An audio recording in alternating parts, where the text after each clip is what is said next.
Perched in the confined tail compartment of his B-17, Staff Sergeant Michael Romano grips the hefty twin.50 caliber machine guns, his eyes fixed on the approaching Focke-Wulf 190 fighter at their most vulnerable altitude of 6,000 feet.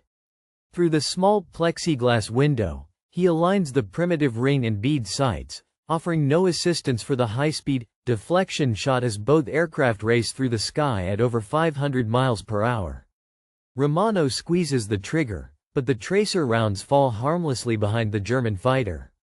The aerial engagement unfolds with the FW-190's cannons unleashing a barrage of 20mm shells that pierce the bomber's aluminum frames like fragile paper. This scene plays out 291 times during the second Schweinfurt raid, as the 8th Air Force dispatches 291 B-17 flying fortresses deep into Germany without fighter escort.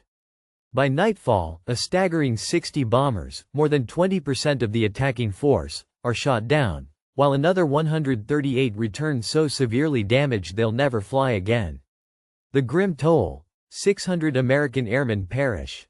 The mathematics are brutal and unsustainable, as the survival rate for bomber crews completing their required 25 missions becomes statistically untenable. Post-mission analysis reveals the harsh truth. The tail gunners, once considered the bomber's last line of defense against the enemy fighters, have become the most vulnerable. The German assault angle proved devastatingly effective, yielding hit rates below a mere 8%. Fighter pilots needed only to attack from the rear, endure a brief span of inaccurate return fire, and systematically dismantle America's billion-dollar strategic bombing campaign, one fortress at a time. Senior commanders convened at the 8th Air Force headquarters in High Wycombe, England. The defensive armaments intended to transform the B-17 into an impregnable, flying fortress had failed catastrophically. Without a viable solution, the entire strategic doctrine of daylight precision bombing faced potential cancellation.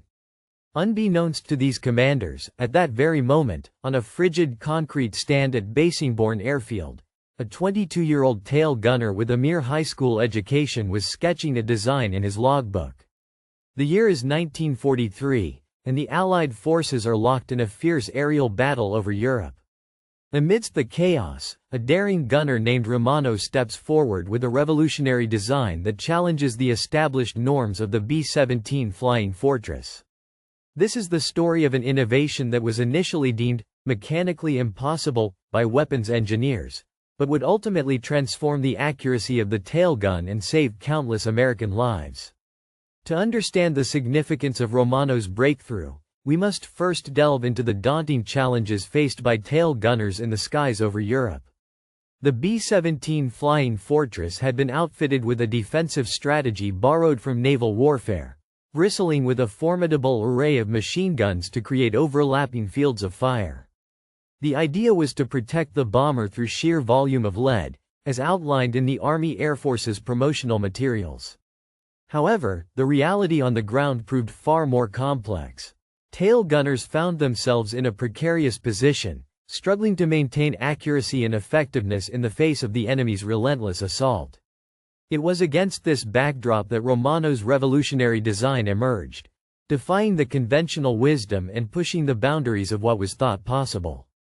Basingbourn Airfield, England in August 1943 welcomed Staff Sergeant Michael Romano, a former factory worker from Pittsburgh, as a replacement tail gunner for the 91st Bomb Group.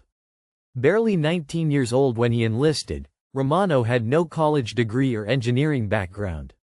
The Army trained him for 6 weeks on clearing jams, estimating range, and hoping his shots would connect. His assigned position, the tail gunner station, was barely larger than a coffin. Kneeling on a bicycle seat with feet braced against the aircraft structure, Romano wrestled the 84B Browning M2 machine guns through a cramped field of fire. The guns pivoted, but the reality proved brutally different from the notion of a flying battleship. The skilled marksman faced a daunting challenge when engaging enemy aircraft. His aiming system, a ring and bead sight akin to frontier rifles, required precise calculations to compensate for the target's speed, bullet drop, and other factors. Wearing bulky gloves in the bitter cold, He had to fire before the adversary's longer-ranged cannons could retaliate. Even seasoned gunners from peacetime training programs struggled to achieve hit rates above 12% under controlled conditions. In the heat of battle, with oxygen deprivation and intense stress, the task became exponentially more demanding. The Luftwaffe quickly recognized the vulnerability of Allied bombers during the aerial battles of 1943. German fighter pilots adapted their tactics, opting to attack from the rear or at low altitudes. They were willing to endure 15 to 20 seconds of inaccurate gunfire from the bomber's tail guns, before unleashing devastating 20mm cannon strikes at close range. Luftwaffe after-action reports deemed the B-17's tail defenses as marginally dangerous, with insufficient accuracy to deter these attacks. The consequences were devastating. On August 17, 1943, the first Schweinfurt raid resulted in the loss of 60 bombers. This was followed by the Regensburg-Schweinfurt raid on October 8, which saw 30 bombers shot down. Just 2 days later, the Munster raid claimed another 30 bombers. The relentless attrition took a heavy toll, as the 8th Air Force lost bombers faster than the factories could replace them. General Henry Hap Arnold, the commanding general, was forced to confront this alarming situation. The Army Air Forces in Washington diligently monitored casualty reports, prompting doubts about the viability of daylight bombing operations. Engineers swiftly proposed countermeasures, including enhanced armaments, larger caliber guns, and powered turrets. Boeing's Cheyenne Modification Center commenced designing an improved tail turret, but development timelines extended well into 1944.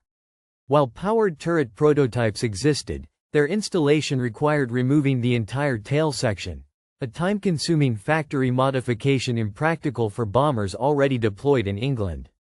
Tragically, the delay cost many lives. On August 19, 1943, Michael Romano embarked on his inaugural combat sortie over the Gilze Ryan airfield in the Netherlands, unleashing 480 rounds at 3 attacking FW-190 fighters. Though he believed he had scored hits, post-mission review of gun camera footage revealed that every tracer had harmlessly passed behind the targets, as the fighters ultimately prevailed. Romano's formation included 2 723 bombers. After his third mission, he remained on 729 the hard stand, gazing at his guns. His trembling hands stemmed not from 734 fear, but the physical exhaustion of maneuvering 84-pound weapons through 740 sustained fire while kneeling at altitude. That night, he sketched his first 746 design concept. The issue wasn't the gun or its mount, he realized. The problem lay in tail 753 gunners firing blindly, chasing targets they couldn't properly track, aiming at points 759 in space they couldn't accurately predict. What Romano required was something the Army 804 Air Forces had not supplied, a way to see where his bullets would actually go 810 before he pulled the trigger. In the cramped confines of the aircraft, a standard reflector sight proves impractical, unless one is willing to bend the rules. Hailing from Pittsburgh, Pennsylvania, Staff Sergeant Michael Romano, born in 1924, forsakes his high school education at 16 to toil in the steel mills during his father's illness. Through hands-on experience, he masters the art of metallurgy, repairing machinery and operating blast furnaces. Seeking an escape from factory life, Romano enlists in the Army Air Forces as the nation enters the war. Assigned to aerial gunnery school, his diminutive stature, rather than any specialized skills, determines his placement. Romano's diminutive stature of 5 feet 7 inches and 145 pounds allows him to maneuver into tight spaces that larger recruits cannot access. His basic gunnery training at Harline in Texas culminates in average range qualifications, though his instructors note adequate trigger discipline and satisfactory weapons maintenance.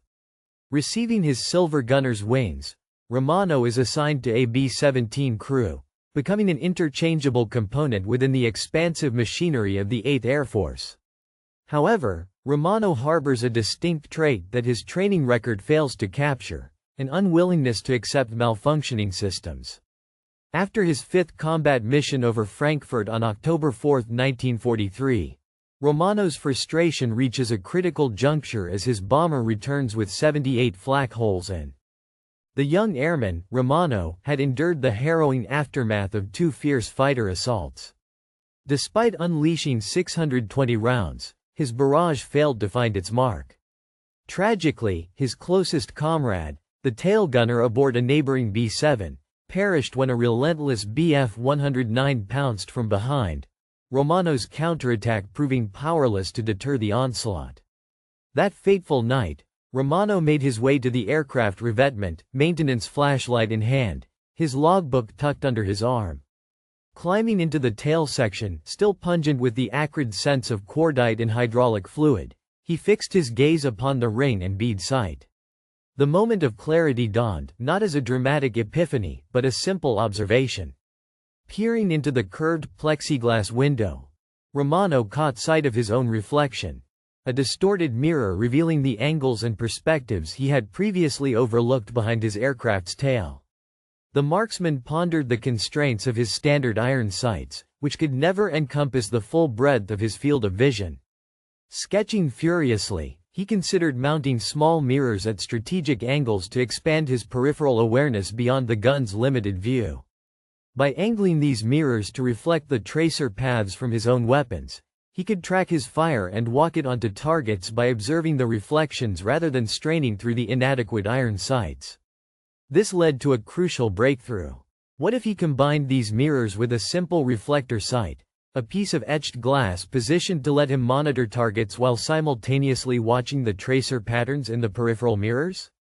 Though not a true computing gun sight like the advanced gyroscopic systems, this hybrid approach held promise.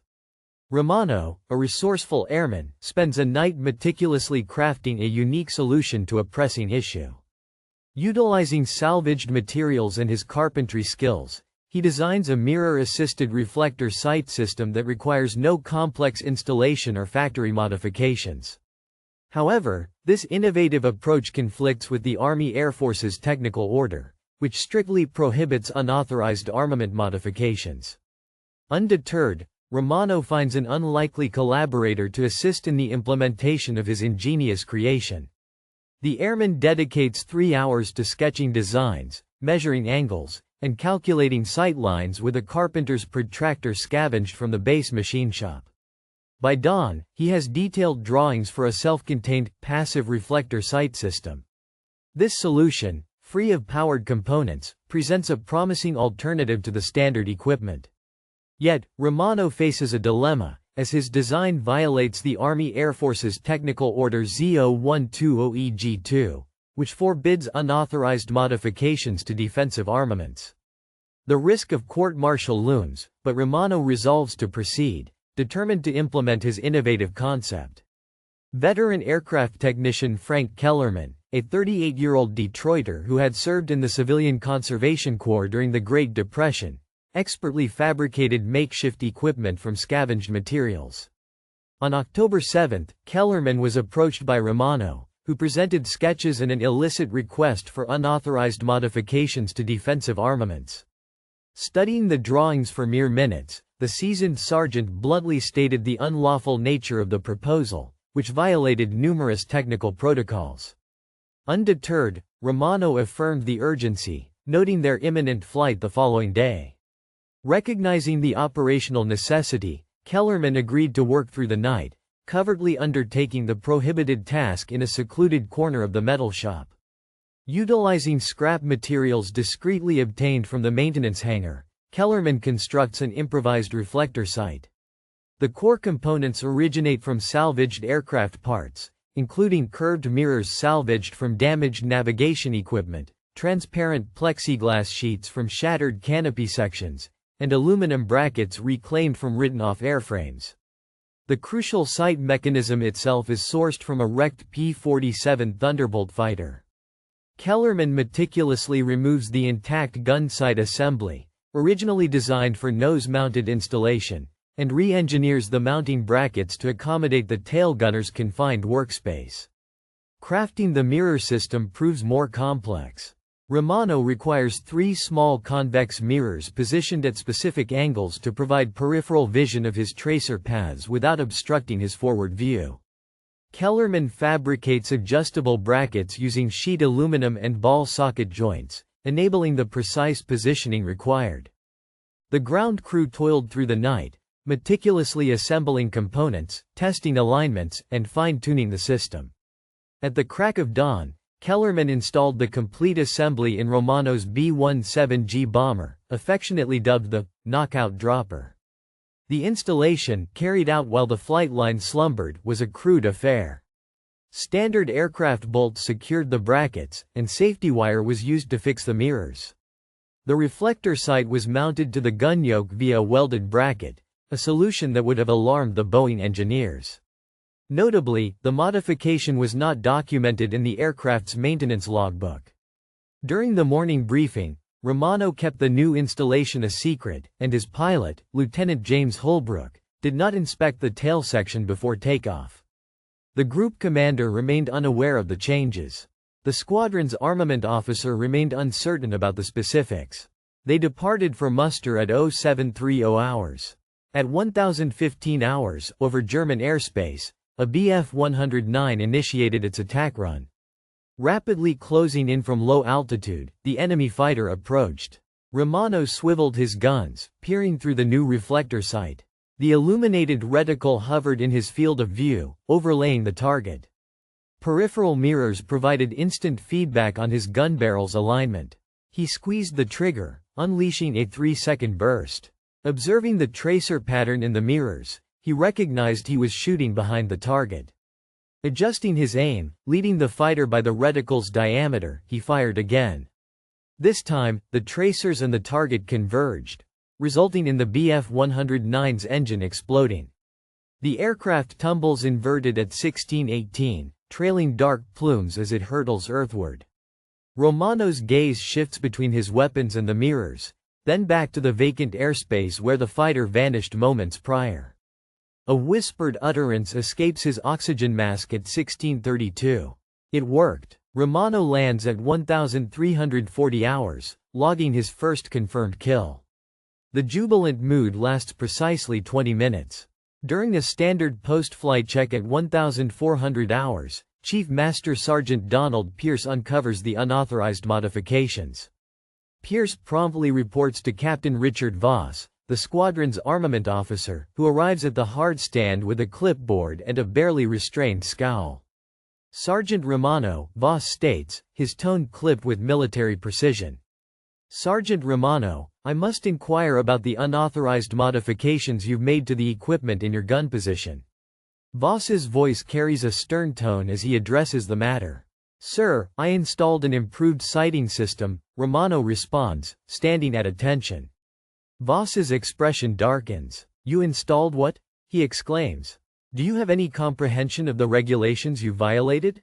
He cites Technical Order 0120EG2, which explicitly prohibits unauthorized changes to defensive armaments. This isn't a hot rod in your backyard, Sergeant. This is a combat aircraft. Unapproved modifications can compromise structural integrity, create fire hazards, and interfere with other systems. Romano attempts to defend his actions. Sir, the system works. I shot down. But Voss cuts him off, jabbing a finger toward the tail section. I don't care if you shot down the entire Luftwaffe. That equipment is not Army Air Force approved, he declares firmly. The commanding officer's voice echoed sternly, that modification is not Boeing approved and has not undergone the requisite testing protocols. Remove it immediately, or you'll face court-martial charges for destruction of government property. Lieutenant Holbrook, Romano's pilot, stepped forward. Captain, my tail gunner scored his first kill today using that sight. Perhaps we should reconsider. The captain's response was firm. Your opinion is noted, Lieutenant.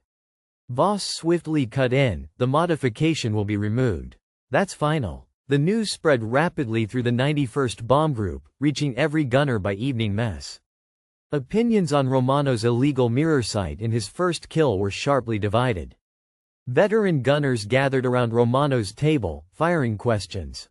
How difficult is the installation? What's the field of view?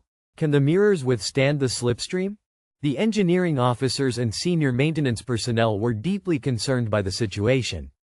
On October 11, Captain Theodore Morrison, the assistant armament officer, convened an emergency meeting attended by 14 officers. The atmosphere was tense as Morrison addressed the group. "Gentlemen," he began, "we have a discipline issue. A sergeant has made unauthorized modifications using salvaged components of unknown origin. This sets a perilous precedent. If every enlisted man decides to re-engineer their weapon systems based on personal preference," the room erupted in response. Major William Calhoun, the operations officer, stood and countered with respect, "Sir, that's absurd. Romano had shot down an enemy fighter using this system, and their tail gunners currently achieved an 8% hit rate. If his modification improved the performance, then it warranted consideration." The heated debate raged on, with both sides passionately defending their positions. Major Morrison's expression remained tense as the discussion continued. "We have no data, no testing," he argued. "A single successful engagement doesn't validate the system." Calhoun fired back, "Then let's test it. Put Romano up tomorrow with the modification installed. The gun cameras will capture objective data. If it doesn't work, we can remove it. But if it does work, maybe we should be installing these systems instead of court-martialing the man who invented them." The argument intensified, with engineers citing safety concerns and combat officers pointing to casualty rates. The meeting descended into a shouting match. At 2000 hours, the dispute reached the desk of Colonel Stanley Ray, the commanding officer of the 91st Bomb Group. Ray, a veteran bomber pilot from the First World War, was now 53 years old. The seasoned commander, renowned for his unwavering discipline and pragmatic approach, lent an attentive ear to the arguments from both camps for an extended period, refraining from interruption. Finally, he broke the silence, inquiring about the previous week's losses. Reluctant at first, the captain eventually revealed the grim statistics. 17 B-17s from their unit alone had been downed. When pressed further about the enemy fighters shot down, the tally amounted to a mere 3 confirmed kills. Nodding solemnly, the commander contemplated the staggering sacrifice of 680 American lives against a meager 3 German fighters. Acknowledging the captain's concerns regarding unauthorized modifications and regulations, the commander expressed a more pressing worry: the unacceptable loss of 17 aircraft. The commanding officer addressed the gathered personnel, emphasizing the need for accountability and adherence to protocol. Sergeant Romano was instructed to maintain the unauthorized modification on his aircraft, with the directive to record all engagements using gun cameras. The officer stipulated that if the hit rate improved measurably, the modification would be authorized across the group. Otherwise, the equipment would be removed, and disciplinary action would be taken. Romano acknowledged the order with a salute. The meeting was then adjourned, and the officer requested a set of the mirror drawings.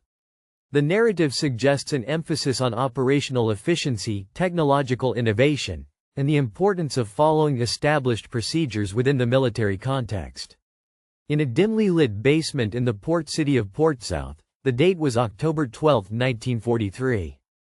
Brimman Romano prepared to embark on his 4th combat mission, with modified sight systems and gun cameras poised to record every moment. That day, the 8th Air Force dispatched 236 B-7 bombers to strike submarine construction facilities. Simultaneously, Luftwaffe fighter wings scrambled 250 interceptors to defend the targeted sites. At 1123 hours, as the attacks commenced along the German coastline, a Focke-Wulf 190 fighter dove from high altitude. Romano, utilizing the reflector sight's illuminated reticle, swiftly acquired the target, his peripheral vision tracking the mirror images that guided his gun alignment. With a burst of 4 seconds, he adjusted his aim in real time, the tracer reflections revealing the path of his bullets. The FW-190's wing erupted in flames, signaling the demise of the enemy fighter. The Messerschmitt Bf-109 fighter jet streaks across the sky, trailing smoke in its wake. At 11:47 hours, a 2333 Bf-109 approaches from the 6 o'clock position, assuming the classic tail attack profile. Romano, the gunner, centers the reticle, checks his mirror feedback, and fires. The 109's canopy shatters at 23:44, and the fighter rolls inverted, diving away. The gun camera footage captures both engagements in meticulous detail. At 23:52, Romano returns to Bassingbourn with 2 confirmed kills and 1 probable. His total ammunition expenditure was 380 rounds, or 190 rounds per kill. A dramatic improvement over the typical 2,800 rounds per kill averaged by conventional tailgunners. The engineering staff reviews the footage, and Captain Morrison watches Romano's tracer patterns and target tracking. Even he cannot dispute the evidence. The mirror-reflector combination allows real-time, accurate target acquisition and engagement. The time for fire correction with ring and bead sights proved inadequate. Yet, as Morrison concedes, the proposed solution holds promise. However, before approving widespread adoption, we require detailed engineering drawings, standardized parts, and installation protocols. Colonel Ray inquires about the timeline. A minimum of 6 weeks is needed to coordinate with Air Force headquarters and submit modification proposals, the team reports. But time is of the essence, Ray insists. Turning to Technical Sergeant Kellerman, he asks how many of these systems can be fabricated daily using available materials. After consulting the sheet metal shop, Kellerman estimates they could produce approximately 4 complete assemblies. If they can salvage reflector sights from damaged fighters and manufacture the mirror brackets on site, they can commence production immediately. Ray's directive is clear. Equip every tail gunner with the new system as soon as possible. The following is a paraphrased version of the original text. Facing an urgent operational need, a maintenance team at Bassingbourn Airfield swiftly mobilizes to fabricate a critical modification. Defying standard procurement protocols, they scavenge components from various sources across the base. Reflector sights from decommissioned P-47 fighters, mirrors from damaged navigation gear, and aluminum stock from supply depots. Establishing an improvised production line in the maintenance hangar, the team manufactures 4 complete mirror sight systems per day. By October 20, 18 B-17s in the 91st Bomb Group have been outfitted with Romano's innovative modification. The results prove immediate and dramatic, as evidenced during the Duran mission, where the tailgunners, the Luftwaffe pilots, once accustomed to assaulting the B-17 bombers from the rear with relative ease, now faced a formidable challenge.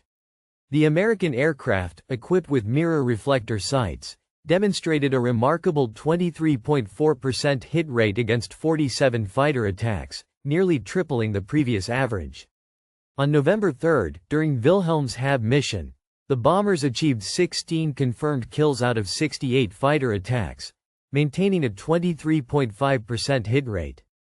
Just 2 days later, on November 5, Gale's incursion mission resulted in 13 confirmed kills, with a 21.8% hit rate. This mathematical transformation had a profound impact on bomber survivability. German after-action reports noted the increased effectiveness of the American tail weapons, prompting a recommendation to revise their tactical approach. Major Hans Joachim Jabs, a Luftwaffe night fighter ace temporarily assigned to day fighter operations, recorded in his combat diary, "The flying fortresses have become a force to be reckoned with." The aerial assaults had grown increasingly perilous. Tail gunners now displayed a level of precision previously observed only in power-operated turrets. Attacks from the rear quadrant now posed an unacceptable threat. This intelligence reached the headquarters of the 8th Air Force at High Wycombe. On November 18, Brigadier General Frederick Castle, commander of the 4th Bombardment Wing, arrived unannounced at Bassingbourn. He personally inspected Romano's tail position, reviewed the gun camera footage, and interviewed the sergeant for half an hour. When asked how he knew the modification would work, Romano shrugged, admitting he didn't, but the old sights were clearly ineffective, so any change might prove an improvement. Castle's laughter was the first sign of levity on this issue in months. Fair 28-15 point. He examines the mirror assembly, evaluating its range of functionality. This can be 28-21 produced at the depot level. Yes, sir. Sergeant Kellerman now possesses the engineering 28-26 schematics. The components are mostly reclaimed, but we could procure appropriate 28 to 32 materials if necessary. Castle nods. I'm approving immediate implementation 28 to 37 across the 4th Wing. Every B-17 will receive this modification within 28 to 44 days. He looks directly at Romano. Sergeant, you've likely preserved 28 to 50 more American lives than you'll ever realize.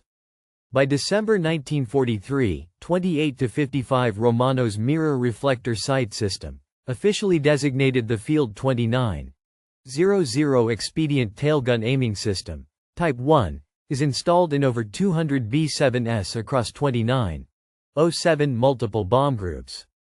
The ETH Air Force commissions formal 29 to 12 engineering assessment. The Cheyenne Modification Center at Boeing, already working on enhancing the Cheyenne tail turret, incorporates the principles of Romano's reflector sight into their design. The production Cheyenne turret, which starts appearing on B-17Gs in January 1944, features an N8 reflector sight positioned almost identically to Romano's salvaged P-47 sight in his improvised installation. The impact on bomber crew survival rates proves substantial and measurable. For B-7 groups equipped with improved tail sighting systems, tail attack losses decrease by around 35% between October 1943 and March 1944. This equates to the preservation of numerous bombers and hundreds of lives, stemming from a modification initially deemed unlawful and perilous by one engineering captain. Romano continues flying combat missions through February 1944. His individual tally reaches 7 confirmed kills and 4 probables, an impressive feat for a tailgunner. Yet, his true impact lies in the widespread adoption of his innovative techniques across the 8th Air Force and later the 15th Air Force in Italy, ultimately influencing defensive armament modifications on B-24 Liberators. On February 22, 1944, during the major offensive against German aircraft production facilities, Romano's bomber sustains heavy flak damage over Leipzig. Undeterred, he continues engaging fighters as hydraulic fluid and fuel spray through the tail section. The aircraft crash lands in Belgium, and the crew survives. Romano spends the final months of the war in a German prisoner of war camp. Upon his return to the United States, Michael Romano resumes his life. In the spring of 1945, Romano stands at 127 pounds, a full 18 pounds lighter than his enlistment weight. The Army Air Forces bestows upon him the prestigious Distinguished Flying Cross, commending his extraordinary aerial achievements and innovative contributions to defensive armament effectiveness. Notably, the citation discreetly omits the fact that his groundbreaking innovation was initially unlawful. Romano, ever the humble figure, shuns the limelight, declining interview requests from military journals. When Boeing engineers extend an invitation to their Seattle facility to discuss the Cheyenne turret development, he politely declines, simply stating, "I just made what I needed to survive." His creation, it seems, took on a life of its own. Returning to Pittsburgh, Romano marries his high school sweetheart and settles into a career as a machinist. Romano's wartime experiences remain largely unspoken, with his children only aware that he served as a bomber pilot and repaired gun emplacements. Yet, his legacy extends far beyond his personal modesty, as the innovative mirror reflector system he developed becomes a standard feature on the late-war B-17G Cheyenne tail turrets. Between August 1943 and April 1945, Boeing manufactures 8,680 of these fortresses, the vast majority equipped with advanced tailgun sighting systems directly derived from Romano's field modifications.